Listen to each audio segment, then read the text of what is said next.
There we go. So welcome everyone. My name's Ellen Schwartzel and I'm your host this evening. I'm also a member of TFN's lecture team and the current TFN president. Let's begin by acknowledging the land and the people of the land. The Toronto Field Naturalists acknowledge this land through which we walk. For thousands of years, it has been the traditional land of the Wendat, the Seneca, and most recently the Mississauga of the Credit River. Today, it is still home to many Indigenous people from across Turtle Island, and we are grateful to have the opportunity to be on this land. Thanks very much to the whole lecture team for organizing the lecture series that we've had this past season. It's really been a wonderful success, and it's wonderful to have us wrap it up with a project that is our very own.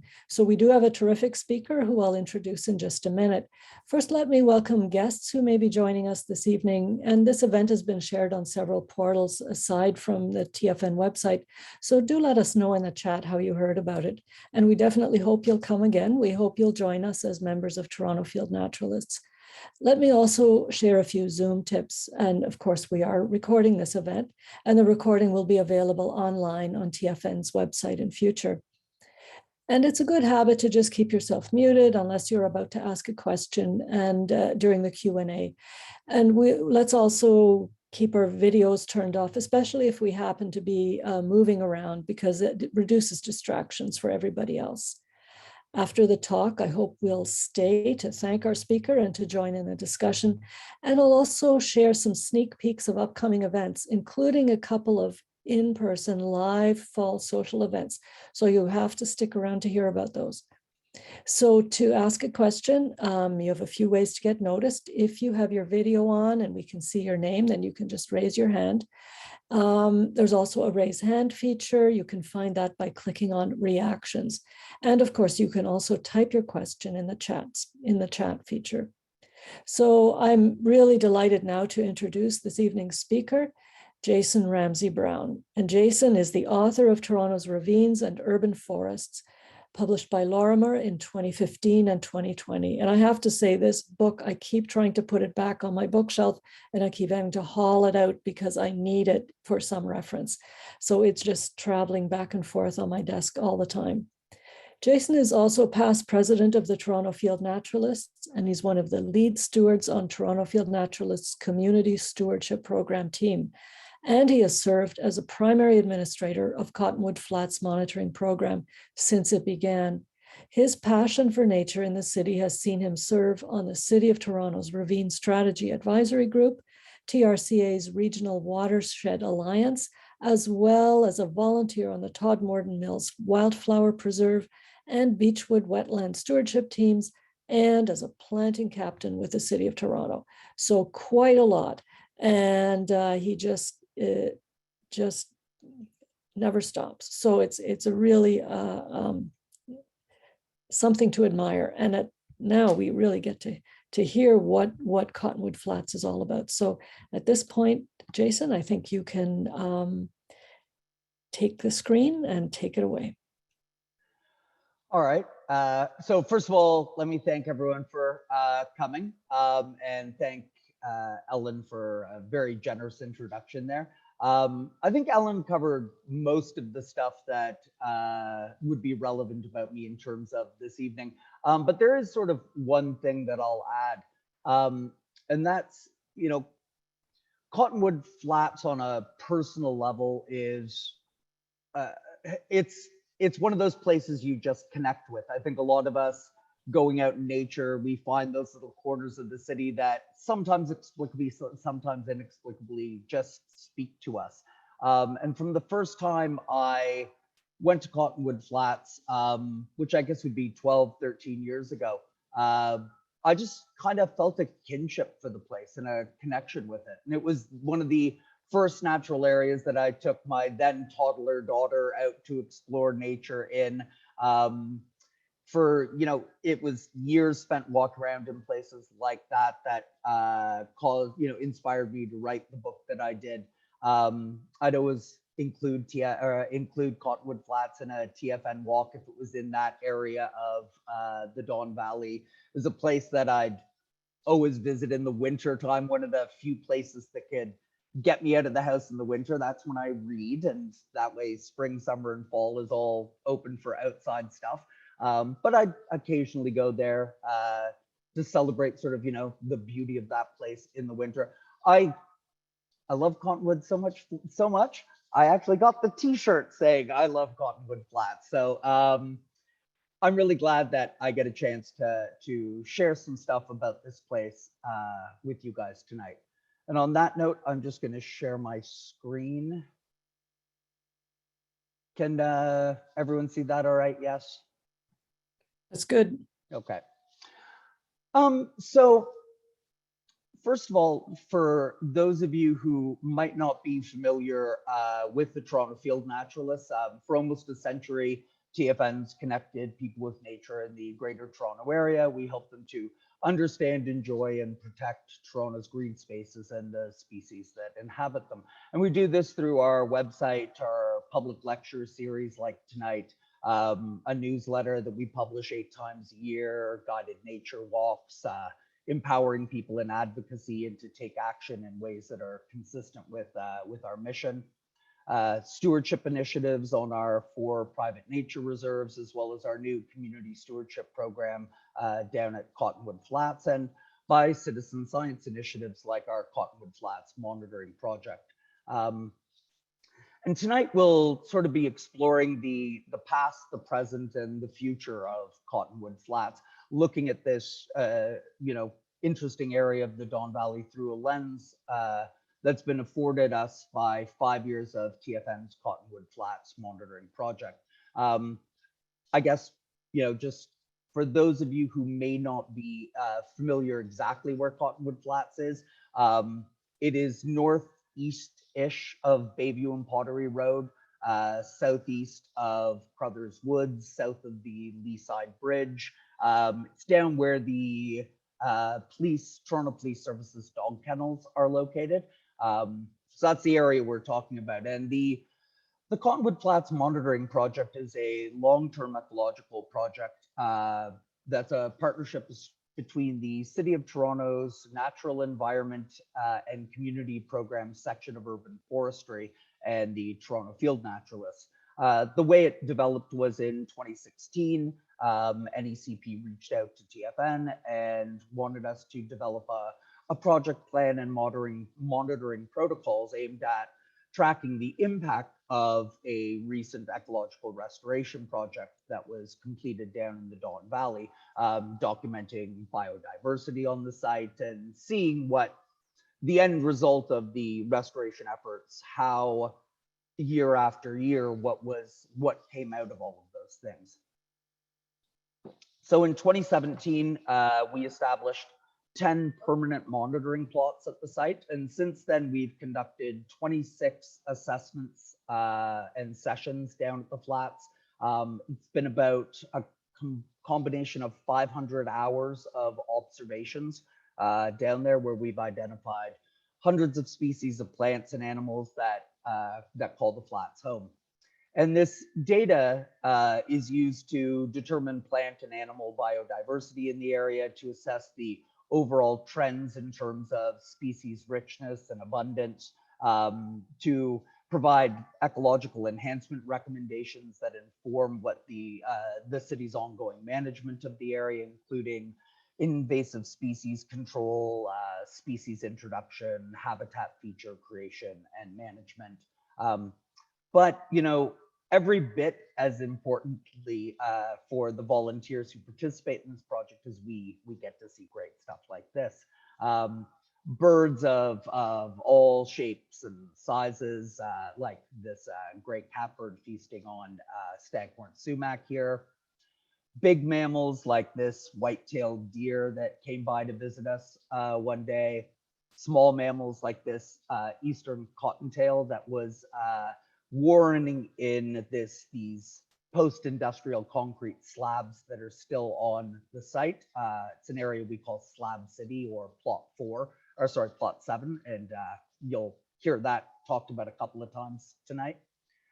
We get amphibians like our American toad friend here. We get mollusks like these frisky little snails, insects of all shapes and sizes. My favorite discovery over the last 5 years was this eastern-eyed click beetle, which I had never seen before 2018, and I found really quite both beautiful and fascinating. Tons of butterflies like the black swallowtail, and then less pleasurably, we get a whole lot of invasive species that get our attention down there. Exotics like this sea holly, an escape from somebody's nearby garden. Of course, beautiful native plants like this snake root, and perhaps best of all, the camaraderie and partnership of all of our fellow volunteers participating in a project that we all care so much about. So, in many ways, Cottonwood Flats shares a story with the rest of Toronto. A lot of the time we go to these natural areas, we think of them as remnants of a wilderness left behind, but in roughly 96% of cases, the area that you're looking at as a natural area has been transformed and repurposed and reinvented again and again and again. The place you are standing, how it looks today, it would have looked radically different 50 years previously, and radically different than that 100 years ago, and 200 years ago, and 500 years ago. These places have long histories of use and reinvention and reuse. So returning these spots back to nature is an incredibly important endeavor in city building, and is part of the trajectory for us in terms of Toronto really taking a mantle as a world-class city and finding a better balance between the urban and the natural. So pre-European contact, we don't have any definitive evidence about what was going on in Cottonwood Flats specifically. Archaeological Services Incorporated, which is one of the big archaeological firms that works in the GTA, estimates that 8,000 heritage sites were destroyed just in the 40 years between 1951 and 1991. And that's when legislation with actual teeth was finally put in to protect these sites.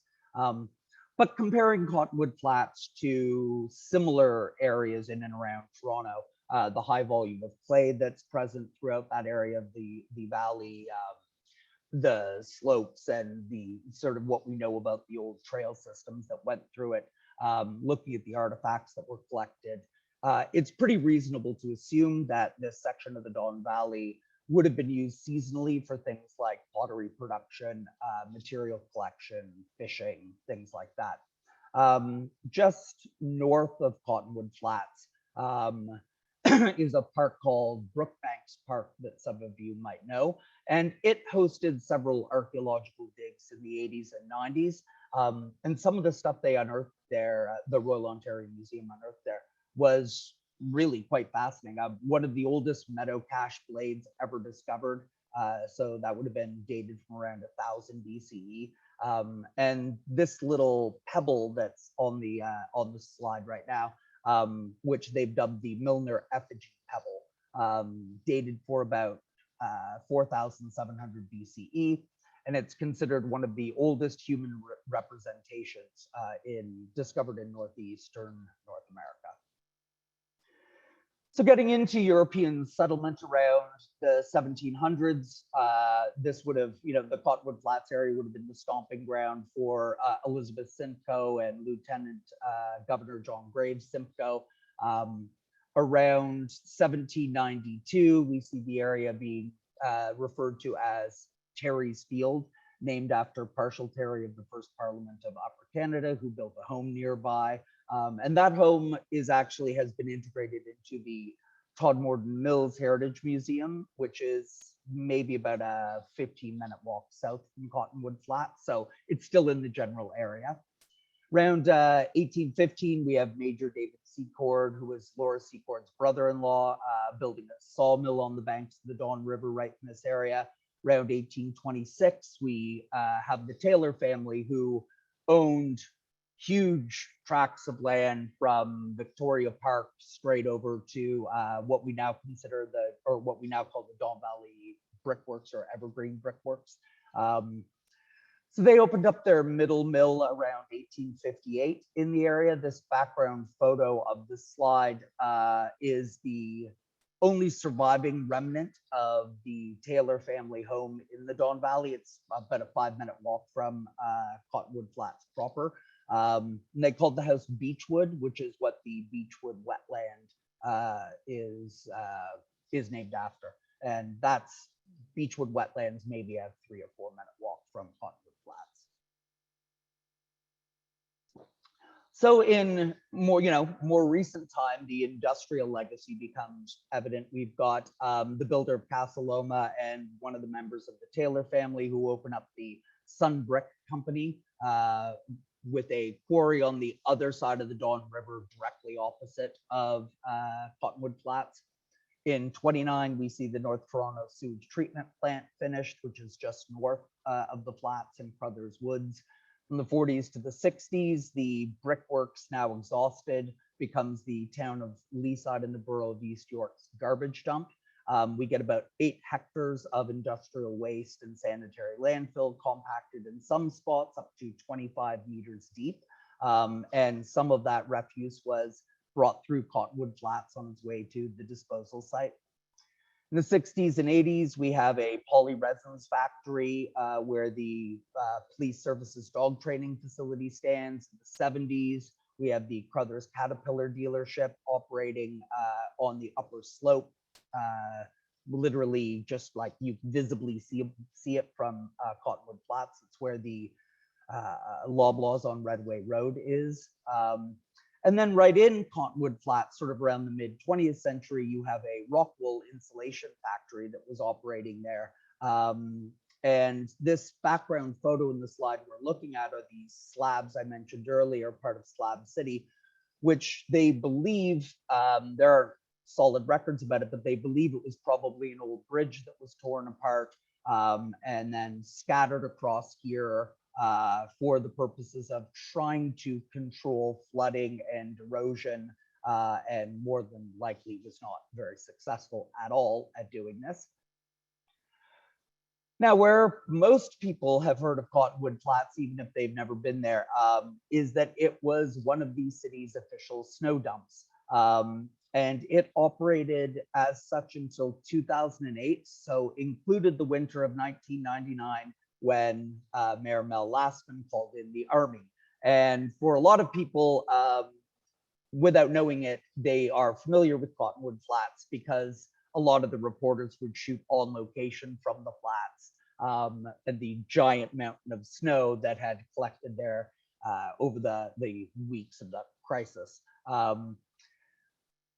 And you look at this photograph in the back, this is, I believe, around 2008. You can see the Cottonwood Flats was literally just a giant field. And that's where all the snow would get piled up. And so much snow would be dumped here that it hadn't finished melting by mid-August. And you can only imagine with that much snow, the environmental impact on the site. We're talking a sea of antifreeze and cigarette butts and motor oil and garbage and stone and all kinds of all kinds of things scraped off the city streets and dropped into here to de-thaw over months and months and months and deposit itself here in Cottonwood Flats. So around 2009 to 10, groups like the Task Force to Bring Back the Dawn, the TRCA, the City of Toronto, private company like Scholen and company, they developed and worked on a plan to bring nature back to Cottonwood Flats. The snow dump had been decommissioned, so this was a right place for a restoration project. As you can see from the image here, this is the original concept plan, and the original idea was to take the whole area and turn it into a wetland, turn it into a meander of wetland cells fed by the Don River where water would flow in from one side and then flow out the other side. The idea being that it could, in part help manage flooding risks in the area, but could also help purify and clean some of the water that was there. They envisioned a meadow going along the Metrolinx tracks, observation points for people to be able to take in the area, since it would be a lot of the wetlands wouldn't be open to human traffic. Now, this plan was not adopted largely due to budget constraints, but there was also a certain amount of ownership from the local community that had developed. People viewed it as their private dog park. They viewed it as a local park, and they were unthrilled, let's say, at the idea of that park being taken away and that park being turned into something that they could not use, and that didn't meet a recreational need for them. So what was built instead? A new plan was developed between 2010 and 2014 that would see the area become sort of a wildflower meadow and a piece of successional habitat. They took Slab City and they made it safe by removing and cutting rebar and reorganizing all of the debris on there so that everything would be safe and for people to interact with and walk on. But one of the key features was this approximately 1 acre songbird meadow that they built in Cottonwood Flats, and it was meant to provide safe space for ground nesting birds. By fully enclosing the area with permanent fencing, they hope to reduce opportunities for trampling and reduce opportunities for birds to get startled or chased by dogs or nests invaded. And it was just shortly after this opened, I went down to see what was going on. I met this one gentleman who was standing there, and you could see from across the flats that he was excited about something. He was unthrilled about something. And as I got to him, he started this conversation with me before I was even really close enough to hear him. But really what his point was, well, here we are, typical city. They've spent what, $2 million building this, and they can't even remember to put a gate on the dog park.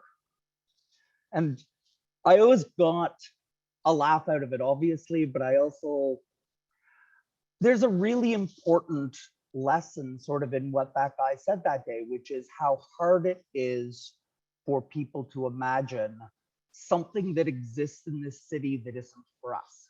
Something that exists in this city that is just for nature. And it's not infrastructure, it's not a park, it's not a recreational facility. It's simply a place for plants to grow and animals to live. And to me, that's sort of, one of the things that makes Cottonwood Flats most special is this tiny little songbird meadow, this experiment with what happens if we take a small pocket of nature and seal it off from general traffic, people just wandering in. Now, around 2020, part of the original 2010 plan was developed in the form of a small wetland complex down in the southeastern corner of Cottonwood Flats. What they did is they built these 3 small ponds. This is one of the shots here. The water for these ponds spills over from the Don River during times of big flooding or intense rain. But it's also fed, it's deep enough that they're fed largely by groundwater.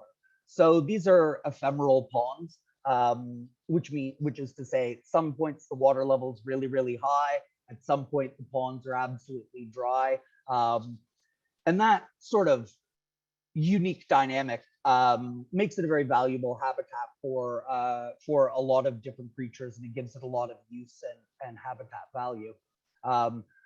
So, 1 year after the construction had started, we already start seeing things like this Midland painted turtle show up and start making use of the ponds. And this, just recently, I took an old bathtub and I buried it in my side yard because I wanted to grow buttonbush and a couple of other native plants that enjoy basically permanent moisture. And the next day, I went out to check on the buttonbush, and there was a green frog and an American toad swimming in the bathtub. And it reminded me very much of this turtle showing up. The idea that, you know, I don't necessarily think of toads and frogs and turtles as ranging creatures that have territory and they're going all over. I mean, I understand from an ecological perspective that that's true. But you think about your day-to-day life wandering around a place like the city, you know, where are they learning about these places? How are they discovering them? How are they so far away from a river that they find a pond? I find it sort of fascinating, the idea of turtles and frogs and toads staring out from the bushes, watching everything that we're doing, and waiting for new opportunities to open up, and how quickly they take advantage of new habitat opportunities the moment they become available. So a little bit now about the Cottonwood Flats monitoring project itself. This map here shows the overview of the flats itself, plus the 10 plots that I mentioned. And these plots are each about 20 meters, well, exactly 20 meters by 20 meters. They're permanently installed with a T-bar that has red spray paint to mark one corner of the plot. And then we put pin flags out to mark the other four corners of the plot. That way our observers can see what's in the plot and what's out of the plot when they're doing their observations. These plot locations were selected for a variety of reasons based on human traffic patterns through the area, natural features, the post-industrial legacy of the site, what got planted where. So originally, the way the protocol worked is we would do 2 vegetation assessments a year and then 8 monitoring sessions a year. As of 2021, we altered that protocol to drop 2 of our early April sessions. So now we just do the 1 big vegetation assessment in July and then 5 monitoring sessions over the course of the year. And during this, all of these plots are visited and observed by our volunteers during each of these sessions. The dates our sessions are done are meant to align with previous biological inventories that were done by the TRCA and other organizations, and the protocols that we follow as we're monitoring this is meant to align with the TRCA and EMAN protocols. We have a team of 56 volunteers, but for each particular assessment or session, only 5 to 10 people show up to participate. The volunteers fill a variety of roles. Birders are one of the core volunteers. Each monitoring session, so not our vegetation assessment, but the monitoring sessions, each start with a 10-minute bird circle observation. You can see the map on the right shows that the red dot in the center of the red circle is the bird circle, the monitoring area, and the red dot is where the volunteers stand. So this 50-meter circle encompasses plots 1, 2, 3, and 4. But it also encompasses a bit of the more area at large on the site as well. And for 10 minutes, they log every bird in, every bird that lands, every bird that feeds, every bird that chirps if they know it's in a tree within that circle, and they log all of that data. They then move on to the individual plots where the birders have to spend at least 5 minutes at each plot, and they look for flora and look for fauna. They look for birds and mammals and nests and insects and butterflies and whatever they can find. The emphasis is on birds and nests, but the records that we get back from these volunteers has every imaginable creature you can think of. If they knew it and they knew what it was, it gets added to the list. So other volunteers on the teams, we have botanists. They attend, their time to shine really is the big vegetation assessment that we do. And this is a huge effort, as you can imagine, 20 meters by 20 meter plot times 10. So it takes basically 3 to 5 hours per volunteer to go through all of the plots. And we usually have anywhere from 4 to 6 botanists who participate in the vegetation assessment. So it's a huge effort to go through and catalog all the species that are there. Has their distribution changed? Has their coverage changed? Are there any new species? Are there any species we can't locate? So this is where the majority of our flora observations and flora data comes from. Then the rest of the time, so the other 5 monitoring sessions during the year, they go and they spend at least 5 minutes. It's usually more like 15 to 20 per plot, looking for what plants are budding, fruiting, in flower. They look for disease. They look for evidence of predation, basically any interesting observations about the plants that are there. And then they double check as well, just, are the species that were reported, are they still being found? Does there seem to be a decline? But really their emphasis is more on recording life cycle data for the plants at that time. Another role on the team is observers, is what we refer to it as. And it really provides a chance to learn for people who may not feel confident with their plant identification skills or their bird identification skills. So in those cases, they can partner with one of the plant ID people or one of the bird ID people if that's what they wanted to learn. But we also have a series of discrete tasks that we offer them to help us gain better insight into how Cottonwood Flats is used by visiting wildlife and how things are developing there.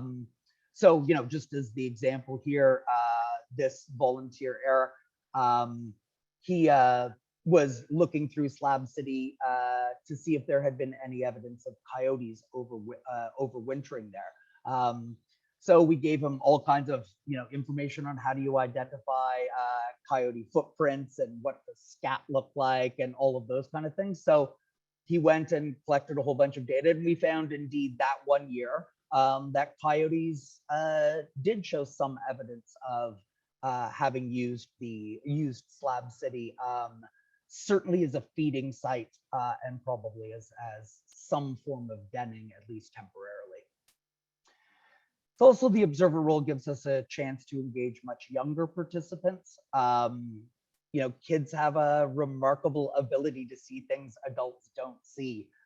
So it's nice to have an opportunity where they can be mentored, but they can also provide new insights and clear eyes onto some of the things that we see down there.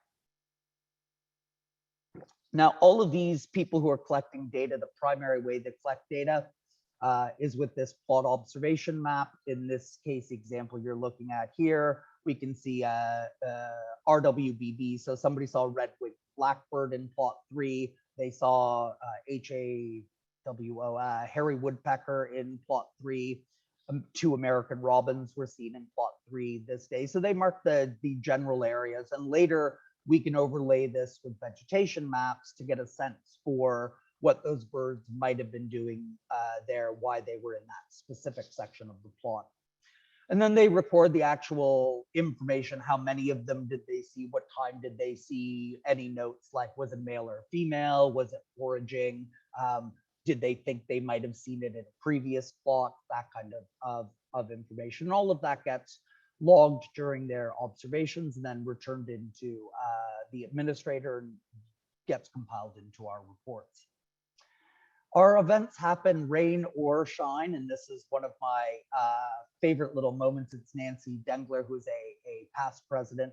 of TFN, collecting data in the middle of the pouring rain, and the rest of the picture behind her are her absolutely soaked log sheets that we had to dry out for 12 hours before they could be filed away and used for reporting purposes later. We have a site ambassador who sits at the front of the site, and they do public education, explain to curious people what we're doing there that day, let people know some of the discoveries we've made, but they also collect both environmental data, so what was the weather like, what was the temperature like, as well as urban use data. So that's predominantly humans and dogs, and I'll talk a bit more of that in a minute. Then a really important role is the photographers. They basically follow everyone around, take pictures of anything that's interesting. They do repeating shots that the city has been doing since, I think it was 2014. They set up 3 photo monitoring stations. So we take 6 shots from each of the 3 monitoring stations over the course of the year to not only to help us understand over time what happens, but this is critical information for verifying observations later on, and everything from bloom information to specific species that were found. If there's any question about the data, one of the first things we do is go back and look at what the photographer shot, which lets us sort of relive that moment. So it's a critical role. And then there's the administrators, and we just collect and compile all of the data. We produce the reports. So all of the data and stuff that we'll be talking about tonight, you can actually go and look at it yourself, and a lot of the photographs and a whole bunch of other stuff on the TFN website. We have 4 years of reports up right now. The 5th one is being worked on right now, and you can just download them and look at them at your leisure. So what does this data tell us about Cottonwood Flats? So in 2017, we documented 95 species of vascular plants. 27 of them were native, 68 of them were exotic. We discovered 18 species of birds and 8 species of butterflies. The next year, still 95 species of vascular plants, but we were up a native and down an exotic. 18 species of birds again, except this time 5 we saw in the previous year didn't show up this year, and 5 new ones showed up that year. And same thing, 13 species of butterflies, 5 new species that were not present in or didn't make an appearance in 2017. 2019, we're up to 104 species of vascular plants, 32 of them native, 72 of them exotic. 16 species of birds and 10 species of butterflies cited that year. 2020, now this was of course during the COVID pandemic, so our fauna data was much less robust than it usually is, but our vegetation assessment was in July, which was right between lockdowns, so we were able to do the full vegetation assessment and found 100 species of vascular plants, 32 native and 68 exotic. So 4 exotics had disappeared between 2019 and 2020. And we're still processing our 2021 data right now. So what does this say overall? Well, native flora, only about 30% of Cottonwood Flats is native species.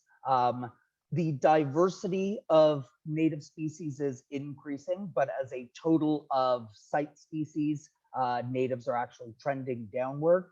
And in terms of a total of coverage in the area, natives are also trending downward. The native tree canopy is generally dominated by eastern cottonwood and green ash, and at the herbaceous level, we consistently have tall goldenrod as the dominant native. For exotic and invasive flora, we're talking about 70% of Cottonwood Flats is actually exotic or invasive. That diversity is constantly fluctuating, but is total percent of site species and of coverage, the non-natives are trending upwards. Buckthorn and black locust are the invasive tree canopy, the biggest contributors to that. And at the herbaceous level, it's mostly tansy as the dominant invasive. Now, previous to 2019, white sweet clover was a close second. It was rapidly taken over by dog strangling vine. And in 2021, based in part from the data TFN has been providing the city, and we could document how fast DSV was spreading, they arranged for a complete herbicide treatment. So we are expecting that in 2022, that we will have a new second place dominant invasive, because the DSV was dealt with chemically, and the white sweet clover seemed to be exhausting itself, or at least diminishing itself. So we'll be interested to see what the new second place invasive is. So fauna, 26 species of birds. Not surprisingly, red-winged blackbirds and American robins are what are most often cited. 14 species of butterflies have been documented. Cabbage white, most often cited. 2 species of mammal, the white-tailed deer and eastern cottontail, and then garter snakes and American toads round out the fauna list. Now, unlike a lot of these monitoring projects I mentioned, our site ambassador also collects human use data. And this is very rare for an ecological monitoring project. Most of the time, data on how human beings use the area is just as included. To us, this was an important part of the project. We feel in an urban environment, it's very hard to understand the ecology if you don't understand the influences on it. And let's just say Cottonwood Flats is an extremely high use area. The highest use day for 2 hours of observation, 190 people walked through Cottonwood Flats. And a separate day, but also in 2019, was our highest dog day. 76 canine visitors in 2 hours, 61% of them off leash. And that's pretty typical. Usually the number of off-leash dogs that we encounter versus on-leash dogs is, it's usually about 2 to 1. Only twice in 5 years have there ever been less off-leash dogs than on-leash dogs. So it gives you, a pretty sobering look at how intense Cottonwood Flats is used. But based on my own experience, I would say this is very representative of the city as a whole. You feel like you're out on this walk all, by yourself or with a couple of friends. You walk through this area, and unbeknownst to you, 2 minutes later, 3 more people do it. And 2 minutes later, 5 more people do it. And 2 minutes later, 1 more person does it. It gives us this sense of solitude, but the numbers show just, it's a flood of river and bone going through a lot of these areas. And hence why we need things like hardened trails and all the rest, is to survive that kind of pressure. The other thing you see in Cottonwood Flats a lot are fire pits. So 1 existed in 2017, 2 more had been built by 2018. All of them were removed by the city in 2021, and a new one has been built in 2022. And what's being burned in these fire pits? Well, all of the dead plant matter and decaying wood that would normally be feeding, the plants and the environment. That's what people are burning.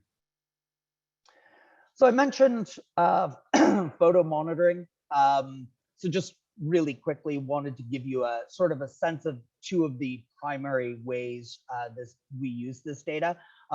One of them is to give us a historic record of what the site looked over a year. So here we are, April 2017, then in June, then in July, then in August. So you can see how sort of these photo monitoring shots really give a sense year to year of how that's what was happening that year, and it helps sort of make sense of some of the data that we see. but it's also interesting to compare them year over year. So here's July 2017, and here's July 2021. You can see in the bottom sort of left quadrant how much those cedar trees have grown just in the 4 years. On the sort of right third, you can see in this shot all the staghorn sumac. You can see how it's exploded over just the 4 years of observation. Now, data tells one story, but I would be remiss if I didn't tell you a few of the more personal kind of stories that come out of the work that we do down there. One of my favorites was discovering that presumably some juvenile beavers had been practicing their downing skills. They took down 20 trees in 2017.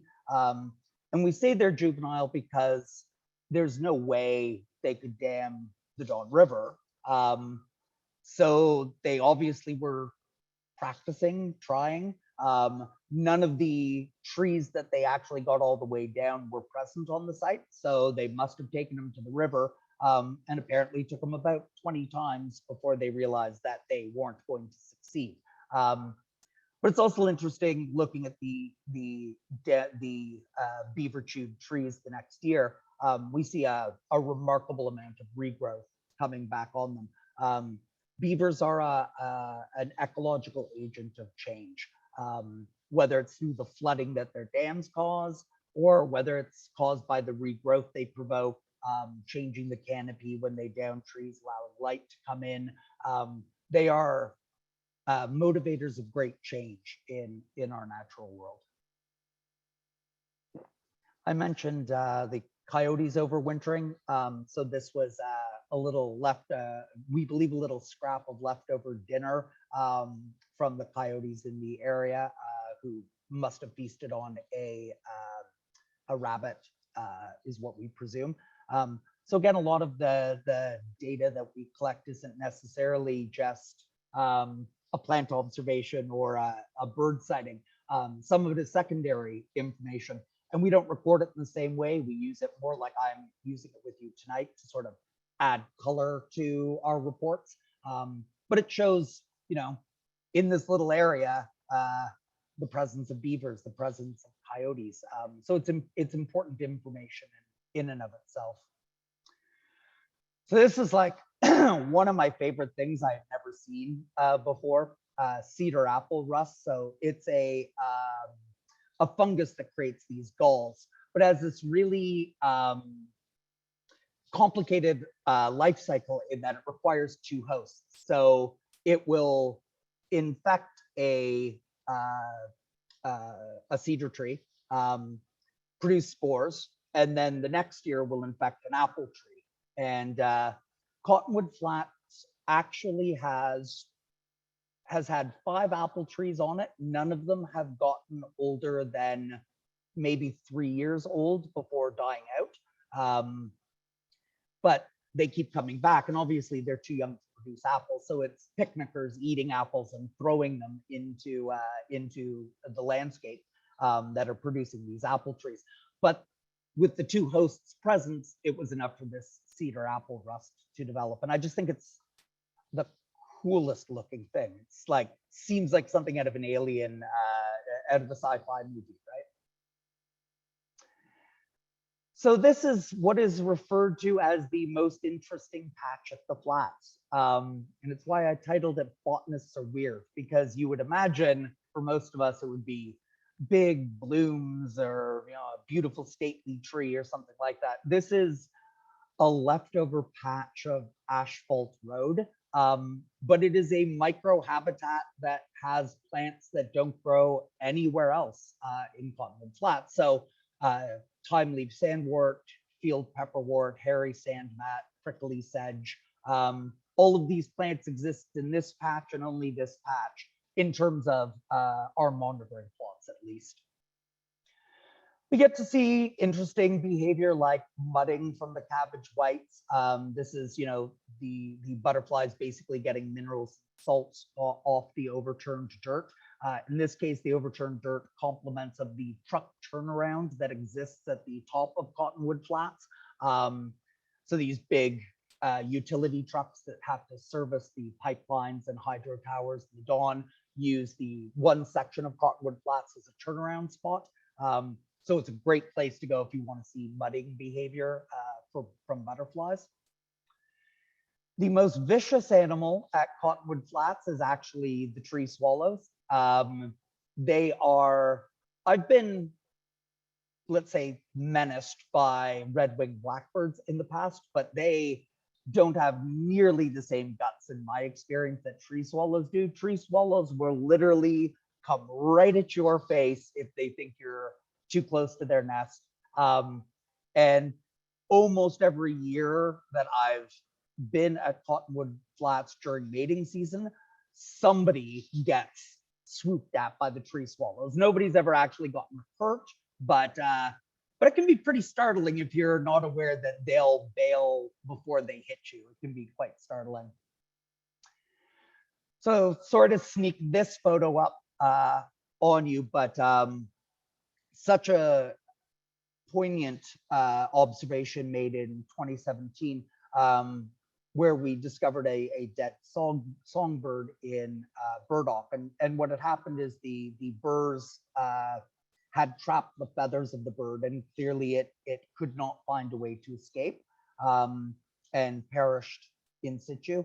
And you hear about this as a phenomenon, but to get a photograph of it was important from a data collection standpoint. It is a very powerful image to show people when talking about the threat that invasive plants pose to our natural areas. There's also some opportunities. This is not to say that invasives are good by any way, shape, or form. When there's 70% of the population is invasive, the birds make do with what they've got. It's the dandelion phenomenon. In the absence of anything else, well, that's better than nothing. And in this case, in the absence of a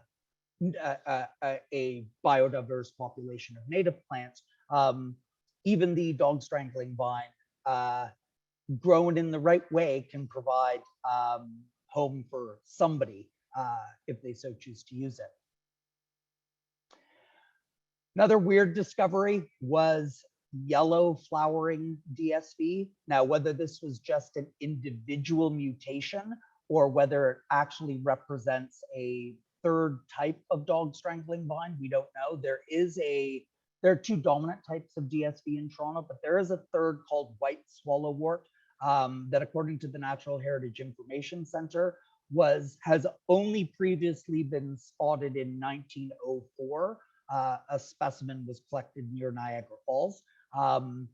Unfortunately, the telltale signs of whether it was white swallowwort did not survive the trip to a lens and a microscope so that we could prove once and for all, and no recurring yellow blooms have happened since. So we're left with that question, but a interesting observation that day for sure. And I mentioned it could just be a mutation.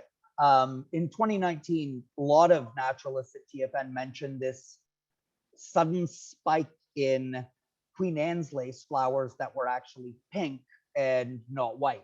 And we saw that down at Cottonwood Flats. We had never reported a pink Queen Anne's lace previously, and we've never done so since. But in 2019, there was a notable number of pink Queen Anne's laces down at Flats. I mentioned what our observers get up to. There are these two willows, one's a peach leaf and one's a pussy willow, and unfortunately, they are literally just outside of plot 5, so they never appear in our data. But they are absolutely the most important two trees in Cottonwood Flats in late April. And it's a typical task for our observers. We send them out with a sheet of the 30 butterflies that are most likely to be out at that time of the year and present on a willow. And we get them to sort of identify and log stuff just so we have a general barometer. And the best sighting was 30 butterflies of 3 species all on these 2 trees at exactly the same moment. And unfortunately, the person who made the observation didn't have a camera on them, but still, it's a magnificent thing to think about. And then not everything at the flats is natural. Slab City here has been enduring an ongoing war between a graffiti tag, between somebody who's tagging their graffitiing their tags on the stones, and citizens who are painting over the tags with bright colors. So this is Slab City in 2021. I was just at Slab City a couple of weeks ago, and the tagger is back. So it will be interesting to see if the painter comes back and fills in that or not. But again, it just kind of goes to show you how much the flat is used by people, so much so that this multi-day art project required them to carry canisters of paint down, camp out on the rocks all day painting them. And it's a testament to the urban use of this particular natural area. So, without influences like herd grazing and fires, meadows like what we see founded at Cottonwood Flats are a very transient thing. So one of the questions in Cottonwood Flats monitoring program or project that we've always asked is it the intention to maintain Cottonwood Flats on a meadow trajectory, or left to its own devices? And you see this through the spread of invasive species, but you can also see it from all around us. It will eventually just be integrated into the Don Valley. It will become just like Crothers Woods, or just like the Lower Don Trail on its way to Pottery Road. So one of the questions we always posed is, do we want to do anything about that? And one thing as a citizen scientist is you try and remain separate and objective. You're reporting on stuff. You're not there to save the environment. You're there to say what's happening with the environment and get people to make a decision about an investment in that area, or what do we want to do with that? What does it mean for this area to be special? What does it mean for this area to become an extension of Crothers Woods? So we kept posing that question, and through our restoration recommendations in the city, we did a couple of experimental stewardship events with NECP over the years. Did a tansy clipping event to start suppressing some of the tansy in 2021. We did a planting event in 2017, and a lot of these things were really to open a practical dialogue about the future of Cottonwood Flats and what is it that we want to see this place be 5 years from now or 10 years from now, and what role does stewardship play in that? So I'm happy to say that in April of 2022, TFN agreed to adopt the role as team leader for a new City of Toronto Community Stewardship Program site down in Cottonwood Flats. And the way our stewardship team will work is a robust circle of of citizen science and stewardship. The stewardship plan that we're enacting with CSP is hugely informed by the data that we've collected over the years, and our ongoing collection of data will allow us to document the efforts of stewardship in the area, so that we can both figure out the effectiveness of stewarding the site as a whole, but also it gives us an opportunity to experiment with specific things. So our stewardship plan for this year, we're meeting the first Tuesday of each month, May to October. Registration is required, so more at the very end, which is just a couple of minutes from now. But we're spending time this year focusing on Slab City, which is where the largest biodiversity of invasives are on the flats, and the fenced in site, which is plots 1, 2, and 3. Because again, that is such a precious, that songbird meadow is such a precious feature that it demands some attention and demands us to make the most of something that unique. This year we'll be looking to control tansy, buckthorn, dog strangling vine, crown vetch, and Japanese knotweed. And we will also, in the fenced in area, to make up for some of these invasives that are being removed, we're hoping to fill in the gaps using seeding as opposed to planting, including, we'll have about 10 species, but that includes wild bergamot, black-eyed Susan, and pearly everlasting. So I'll just call attention quickly to 2 specific plants that we're dealing with, and sort of how this brings a lot of these things together into a singular focus. So Japanese knotweed grows in plot 7. It grows all along the river there. It has been spreading for years. So its proximity to the river makes traditional control measures very impractical and potentially even damaging. So we're going to try routine cutting of Japanese knotweed, cutting it down every single stewardship session. So that'll be, 6 times a year.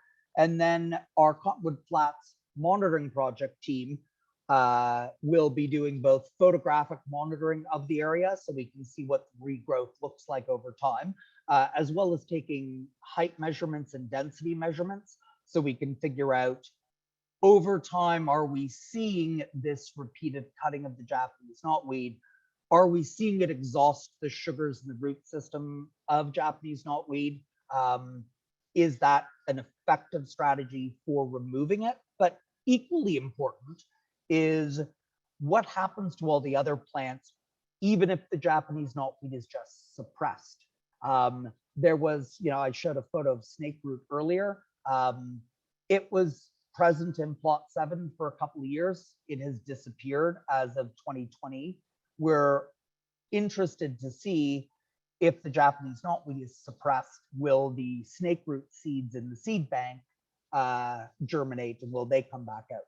So it's not just in this case about, even if we can't fully eliminate the knotweed, hopefully we can resurrect some of the nativity until a more careful, targeted plan can be built to actually get rid of the knotweed once and forever.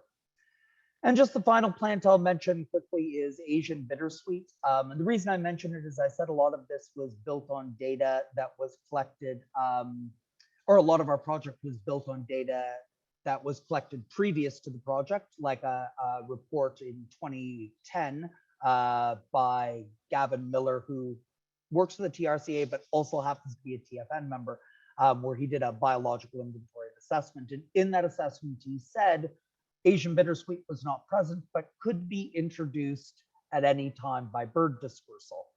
So we identified it in 2017, and now in 2022, we will be attempting to remove it, hopefully to return it back to its bittersweetless, the way it was bittersweetless in 2010.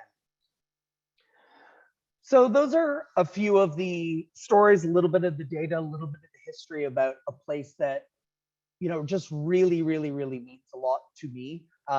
And, for 100 years, TFN has explored places like this. And since Cottonwood Flats was renaturalized, it has been on at least 2 or 3 different walks that we offer every year as at least a place people pass through, even if they don't spend time. So I hazard to say Cottonwood Flats has always been important to TFN, but now with the monitoring project and our stewardship team down there, to the organization, it's a super important place as well. For those of you who might want to get involved, you can take a photo or a screen grab of what's up there right now, but this information is also on our website. You can join TFN, obviously. You can join the Cottonwood, TFN members can join the Cottonwood Flats monitoring project. So if you wanted to get involved with that. And our community stewardship program, as we are the team leads in partnership with the city, that is open to anybody. So you can go and you can register even if you're not a TFN member, and you know, come out and help us improve habitat down in Cottonwood Flats. And with that said, I will stop the share and I'm happy to take questions.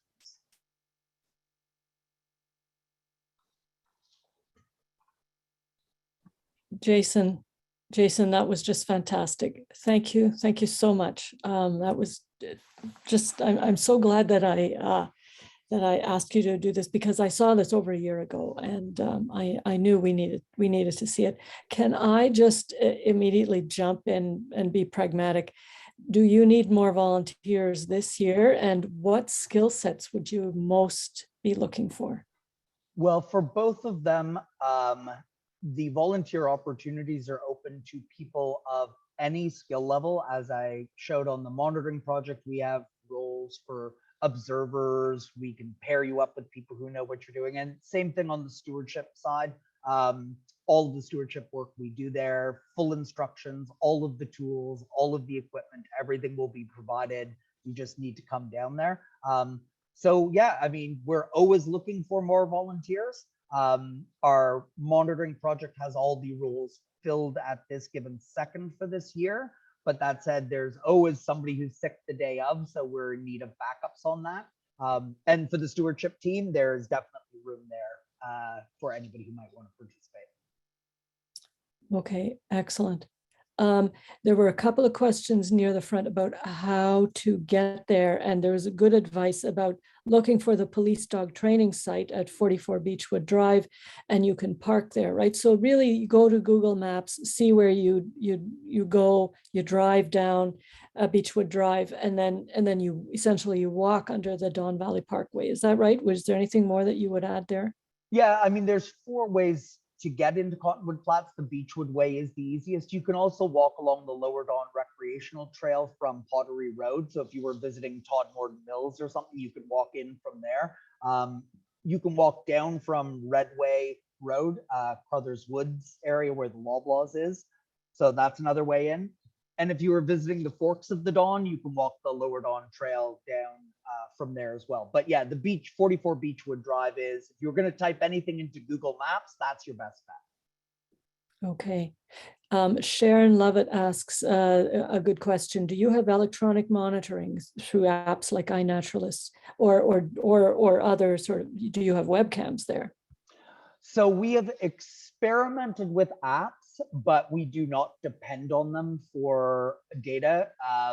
We depend on the expertise of the people who are there.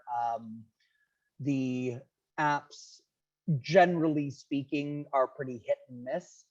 They can be great, but so they're definitely a good tool for if you just don't know what you're looking at.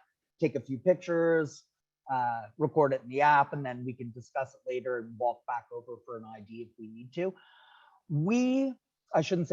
I created a fake webcam once and put it in one of the trees there to see if it would get stolen, and 24 hours later it had been stolen. So we have never deployed wet trail cams or acoustic monitors. But we are flirting with the idea of an acoustic monitor down there, because we could at least recognize birds by sound. And it would be a lot easier for us to hide the acoustic monitor where people wouldn't be able to see it and steal it. But no, we have not deployed either of those in collection of our data either. People are very appreciative of this presentation. I had a question that came very early on when you described that earlier wetland option that had been presented. If you were to muse on that, I mean, what might that have become, or what did we miss, or what did we lose by doing that, or are you perfectly happy with what was actually built or designed? Well, I mean, wetlands in GTA are wetlands in the GTA are basically the most how do I put this? The things we paved over and filled in the most out of all the habitat features that were around. I think, by some estimates, 98% of the wetlands in Toronto have been paved over and filled in. So for that reason, I would advocate for the creation of any wetland almost anywhere, because they are such vital pieces of habitat, particularly for migrating birds and local, amphibians and such. That said, the second best would really be meadowland, in my opinion. So I think a wetland, maybe not that specific wetland, I would have loved to have seen that been the future of Cottonwood Flats, but I can't say I'm disappointed by where we've netted out, especially with the addition of the 3 ephemeral ponds recently. I think it's a very mature and reasonable balance between the demands of the community and providing vital and scarce habitat in a very urban area. Mm-hmm. Yeah. Floyd has a question. Floyd, go ahead. Hi, Jason. Hi there. I've got a question. Yeah, my question is, Jason, there's Crothers Woods area from west to east encompasses quite a number of stewardship sites, with Crothers with a community, city community at Crothers Woods maintaining trails, Don't Mess with the Don in Sun Valley, TFN in Crothers, Toronto Nature Stewards at the Middle Mill, and the Beechwood site, another community site. And even if we walk a half a kilometer south to get to Todmorden, do you think it's maybe too much, or do you find it's competitive, or is it a way to act collaboratively between these different groups, the city and Toronto Nature Stewards, and even a kind of off the book group like Don't Mess with the Don? So, I mean, a lot to unpack there. I mean, I would say that, first of all, I would say there can't be too much ownership and too much passion. There can't be enough concerned citizens who are responsibly being stewards and caretakers of our city.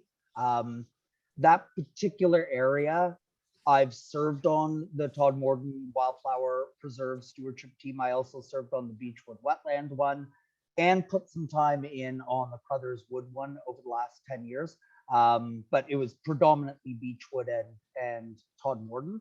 And there's been nothing but collaboration and nothing but cooperation amongst those groups.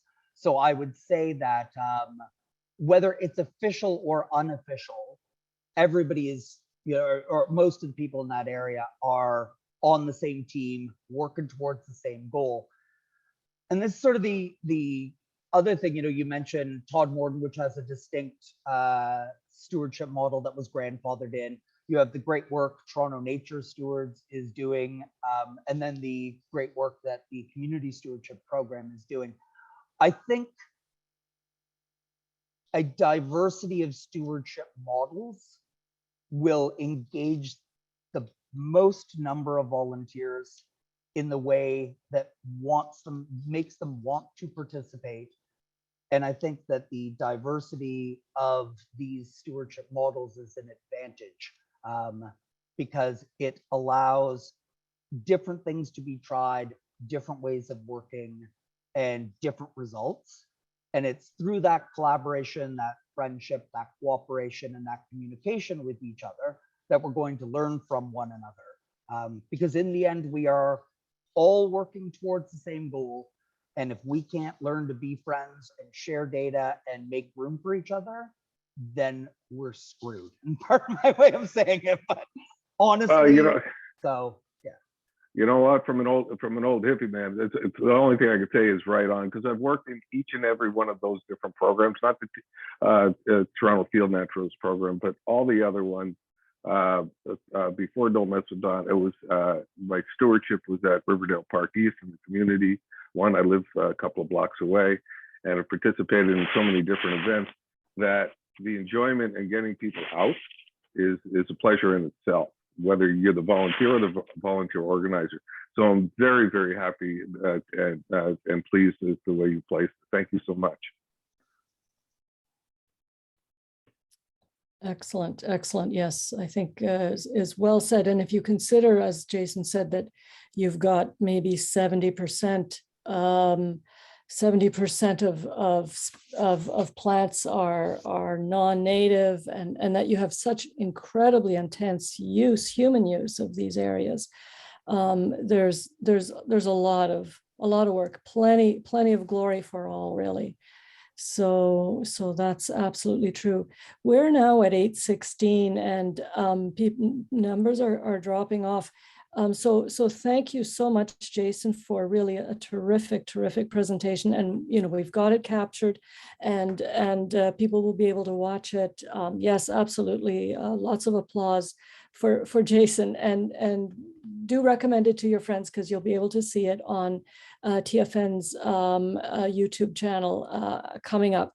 And don't go away, because I just want to let you know about a few things that are happening in the coming months. So I hope that I can share this with you. Are people seeing this trumpeter swan?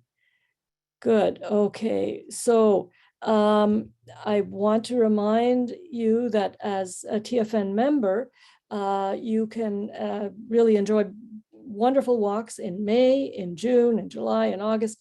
I mean, we haven't got them all listed yet for the rest of the summer, but we definitely have the May walks listed, and they're all over the city. And I know there are great walks coming up in June as well. And so that's a really important time of year for us to be able to get out and explore and learn new things from each other. And the walks, there's no better way to do it. We have a terrific fall lecture lineup. September 11, we have Professor Scott McIver of U of T speaking to us, and on urban bees and biodiversity. In October 2, we have Professor Rochman speaking to us about microplastics in our environment. So both of those very, very relevant to our urban settings. And I want to emphasize, these are live events at Emmanuel College. That's what we're aiming for. And we hope, of course, that we'll be able to do that. I have a few more points to make about that. November 6th, we will be looking at butterfly species at risk in Ontario with Jessica Linton, who comes very, very highly recommended to us as a terrific speaker. And what we hope to do on our 2 live events is that you need to be part of this, is that you bring your picnic lunch, come a little bit early, and mingle with friends somewhere on the lawn at Emmanuel College. It's a way for us to gather and in real life and enjoy that while we can, while the good weather more or less allows us to, before we go back to Zoom sessions in the winter time.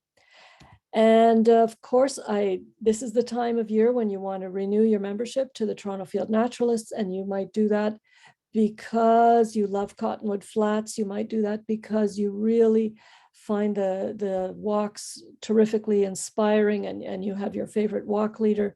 You might do it because you love the lectures, or because you know that Toronto Field Naturalist speaks up at City Hall on behalf of nature. Or you might just do it because it's coming up to the 100th anniversary and you think, TFN needs me. Whatever reason you've got, please renew your membership. And we hope to see you all on the trails. This is a wonderful time of year for that. We're still in that bird celebration month, and I hope you're all enjoying that. So that's it for my sharing, and I hope you have a lovely evening. And it's not entirely dark yet, so you can still go out there and hear the evening birds. So thank you, everybody, for your time and for your participation. And